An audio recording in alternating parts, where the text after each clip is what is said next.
So hi friends, welcome to our channel. Friends, మన యొక్క సొంత రాష్ట్రంలో ఉన్నటువంటి ఈ యొక్క ప్రభుత్వ సంస్థ నుంచి 10+2 క్వాలిఫికేషన్తో అప్లై చేసుకునే విధంగా పర్మనెంట్ అసిస్టెంట్ ఉద్యోగులకి సంబంధించి ఈ యొక్క జాబ్ నోటిఫికేషన్ అనేది రిలీజ్ చేయడం జరిగింది. ఈ యొక్క పోస్టులకి సెలెక్ట్ అయినటువంటి క్యాడ్స్కి మంత్లీ వచ్చేసరికి 38,000 వరకు కూడా శాలరీ అనేది రావడం జరుగుతుంది గైస్. ఎలాంటి ఎక్స్పీరియన్స్ అనేది కూడా ఉండాల్సినటువంటి అవసరం అయితే లేదు. ఈ విధంగా ఈ యొక్క నోటిఫికేషన్కి సంబంధించి కంప్లీట్ డీటెయిల్స్ అన్నిటిని కూడా ఈ యొక్క వీడియోలో డిస్కస్ అయితే చేద్దాం. సో ఎవరు కూడా స్కిప్ అయితే చేయదు గైస్.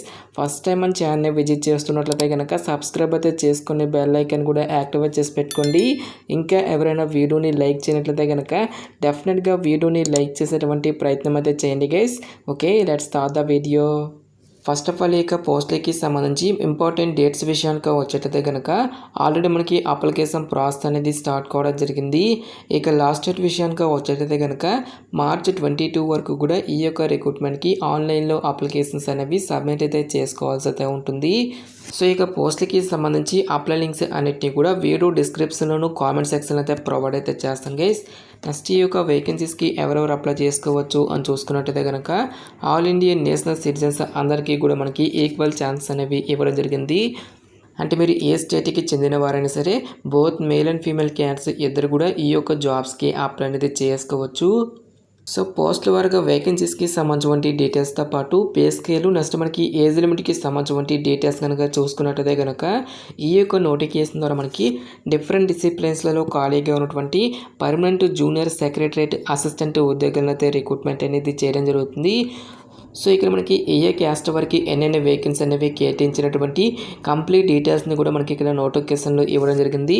అన్ని క్యాస్ట్ వరకు కూడా వేకెన్సీ అనేవి కేటాయించడం జరిగింది గైస్. నెక్స్ట్ మనకి ఓపెన్ కేటగిరీలో కూడా వేకెన్సీ అనేవి కేటాయించారు కాబట్టి ఈ యొక్క విభాగంలో ఉన్నటువంటి పోస్టులకి మీరు ఏ క్యాస్ట్కి చెందిన వారైనా సరే అప్లై అనేది చేసుకోవచ్చు. నెక్స్ట్ ఈ యొక్క పోస్టులకి సెలెక్ట్ అయినటువంటి క్యాండిడేట్స్కి మనకి పే స్కేల్ అనేది ఏ విధంగా ఉంటుంది అని చూసుకున్నట్లయితే కనుక సెంట్రల్ గవర్నమెంట్ లెవెల్ 2 ప్రకారం బేసిక్ పేనే మనకి 19,000కి పైగా మనకి శాలరీ అనేది రావడం జరుగుతుంది. సో ఇక బేసిక్ పేతో పాటు చాలా రకాల కేంద్ర ప్రభుత్వానికి సంబంధించి అలవెన్సెస్ అనేవి కూడా మనకి పే చేయడం జరుగుతుంది. ఈ విధంగా అన్ని అలవెన్సెస్ కలుపుకుంటే దాదాపుగా మనకి 38,000 వరకు కూడా మంత్లీ శాలరీ అనేది రావడం జరుగుతుంది.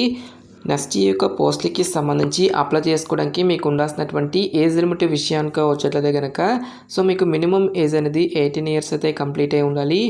జనరల్ అభ్యర్థులు వచ్చేసరికి 28 ఇయర్స్ వరకు కూడా అప్లై అనేది చేసుకోవచ్చు.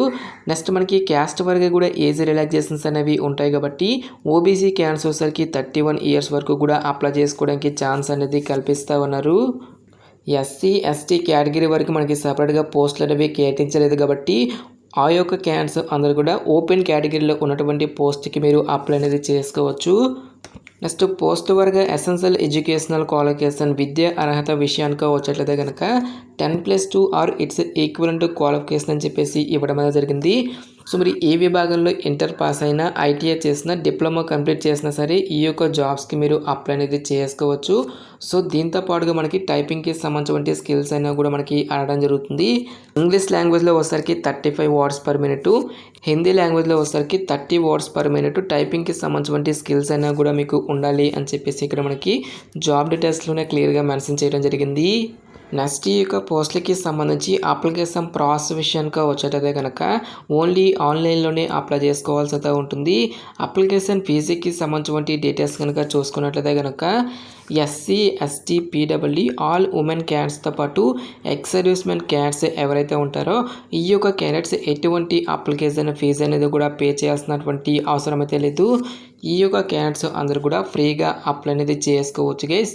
సో రిమైనింగ్ కేటగిరీకి చెందినటువంటి క్యాండిడేట్స్ అందరూ కూడా 500 రూపీస్ అప్లికేషన్ ఫీజు అనుకున్న దాన్ని ఆన్లైన్లో పే చేయాల్సి అయితే ఉంటుంది. నెక్స్ట్ ఈ యొక్క నోటిఫికేషన్ ద్వారా భర్తీ చేస్తున్నటువంటి ఈ యొక్క సచివాలయ అసిస్టెంట్ పోస్టులకి సంబంధించి సెలక్షన్ ప్రాసెస్ అనేది ఏ విధంగా ఉంటుంది అని చూసుకున్నట్లయితే కనుక కేవలం మనకి ఒకే ఒక రిటర్న్ ఎగ్జామినేషన్ ద్వారా ఈ యొక్క వేకెన్సీస్కి ఎంపిక అనేది చేయడం జరుగుతుంది. ఎటువంటి ప్రిలిమ్స్ కానీ ఎటువంటి మెయిన్స్ అంటూ కూడా మనకి ఏమి కూడా కండక్ట్ అయితే చేయరు గైస్. ఓన్లీ ఇంటర్మీడియట్ లెవెల్ నుంచి టోటల్గా మనకి 200 మల్టిపుల్ చాయిస్ క్వశ్చన్స్ అనేవి అడగడం జరుగుతుంది. టోటల్గా మనకి 2.5 అవర్స్ పాటు కూడా మనకి ఈ యొక్క ఎగ్జామినేషన్ అనేది కండక్ట్ చేయడం జరుగుతుంది. సో ఈ యొక్క ఎగ్జామినేషన్లో మళ్ళీ మనకి టోటల్గా 2 పేపర్స్ అనేవి మనకి డివైడ్ చేయడం జరిగింది.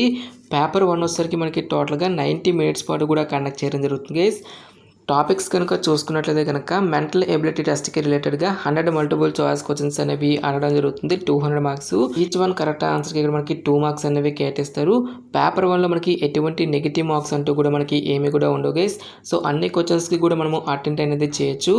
సో ఏ టాపిక్స్ నుంచి ఈ యొక్క క్వశ్చన్స్ అనేవి వస్తాయి అని చూసుకున్నట్లయితే కనుక general intelligence, quantitative aptitude, reasoning, problem solving, situational judgment అనేటువంటి ఈ యొక్క పర్టికులర్ టాపిక్స్ నుంచే రిలేటెడ్గా మనకి క్వశ్చన్స్ అనేవి రావడం జరుగుతుంది. ఎవరైతే ఇక పేపర్ 1ని క్లియర్ చేసినటువంటి క్యాండిడేట్స్కి ఫర్దర్గా మనకి పేపర్ 2 అనేది కూడా కండక్ట్ చేయడం జరుగుతుంది. సో ఇక పేపర్ 2 అనేది మనకి టోటల్గా 1 అవర్ పాటు కూడా కండక్ట్ చేయడం జరుగుతుంది గైస్. టాపిక్స్ కనుక చూసుకున్నట్లయితే కనుక జనరల్ అవేర్నెస్కి రిలేటెడ్గా 50 క్వశ్చన్స్, ఇంగ్లీష్ లాంగ్వేజ్కి రిలేటెడ్గా మనకి 50 క్వశ్చన్స్ అనేవి అడగడం జరుగుతుంది. ఈచ్ వన్ కరెక్ట్ ఆన్సర్కి ఇక్కడ మనకి 3 మార్క్స్ అనేవి కేటాయిస్తారు. ప్రతి రాంగ్ ఆన్సర్కి కూడా మనకి 1 మార్క్ అనేది డిడక్ట్ చేయడం జరుగుతుంది. ఎవరైతే రిటర్న్ ఎగ్జామినేషన్ని క్లియర్ చేసినటువంటి క్యాండిడేట్స్కి ఫర్దర్గా మనకి టైపింగ్కి సంబంధించిన స్కిల్ టెస్ట్ అనేది కూడా కండక్ట్ చేసేసి ఈ యొక్క వేకెన్సీస్కి ఎంపిక అనేది చేయడం జరుగుతుంది. సో ఇక స్కిల్ టెస్ట్ అనేది మనకి జస్ట్ క్వాలిఫై నేచర్లో మాత్రమే ఉంటుంది guys.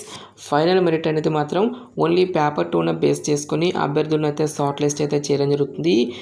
Only English and Hindi లాంగ్వేజ్లో మాత్రమే మనకి ఈ యొక్క క్వశ్చన్స్ అనేవి రావడం జరుగుతుంది. నెక్స్ట్ ఎగ్జామినేషన్ సెంటర్స్కి సంబంధించిన డీటెయిల్స్ అన్నిటిని కూడా మనకి ఫర్దర్గా ఆఫీషియల్ వెబ్సైట్లో అనౌన్స్ అనేది చేయడం జరుగుతుంది గైస్. సో ఇక ఆఫీషియల్ వెబ్సైట్ లింక్ అనేది కూడా వీడియో డిస్క్రిప్షన్లోనూ కామెంట్ సెక్షన్లో అయితే ప్రొవైడ్ అయితే చేస్తాను గైస్. సో ఇక జాబ్ నోటిఫికేషన్ అనేది మనకి ఎక్కడి నుంచి వచ్చింది అని చూసుకున్నట్టయితే కనుక సో మనకు హైదరాబాద్లో ఉన్నటువంటి CSIR centre for cellular and molecular biology అనేటువంటి యొక్క ప్రభుత్వ సంస్థ నుంచి అఫీషియల్గా రిలీజ్ అయినటువంటి యొక్క పర్మనెంట్ జూనియర్ సెక్రటరేట్ అసిస్టెంట్ ఉద్యోగాలకి సంబంధించిన job notification details. Interest eligible candidates డెఫినెట్గా ఈ యొక్క రిక్రూట్మెంట్కి అప్లై అనేది చేసుకోండి. సో ఇక పోస్ట్కి సెలెక్ట్ అయినటువంటి క్యాండిడేట్స్కి జాబ్ పోస్టింగ్ అనేది కూడా మనకు హైదరాబాద్లోనే ఉంటుంది కాబట్టి సో డెఫినెట్గా ఈ యొక్క రిక్రూట్మెంట్కి అప్లై అనేది చేసుకోండి. నెక్స్ట్ ఈ యొక్క నోటిఫికేషన్కి సంబంధించిన లింక్స్ అన్నిటిని కూడా వీడియో డిస్క్రిప్షన్లోనూ కామెంట్ సెక్షన్ అయితే ప్రొవైడ్ అయితే చేస్తాం గైస్. ఇంకా ఈ యొక్క నోటిఫికేషన్కి సంబంధించి మీకు ఎటువంటి డౌట్స్ వచ్చినా సరే నాకు కామెంట్ సెక్షన్లో కామెంట్ అయితే చేయండి. ఇటువంటి మరిన్ని జాబ్ అప్డేట్స్ కోసం మన ఛానల్ని సబ్స్క్రైబ్ చేసుకుని బెల్ ఐకాన్ కూడా యాక్టివేట్ చేసి పెట్టుకోండి. సో ఇది ఫ్రెండ్స్ ఇవాళ వీడియో. రేపు మరొక మంచి జాబ్ అప్డేట్తో మళ్ళీ మీ ముందుకు రావడం జరుగుతుంది. Thanks for watching this video.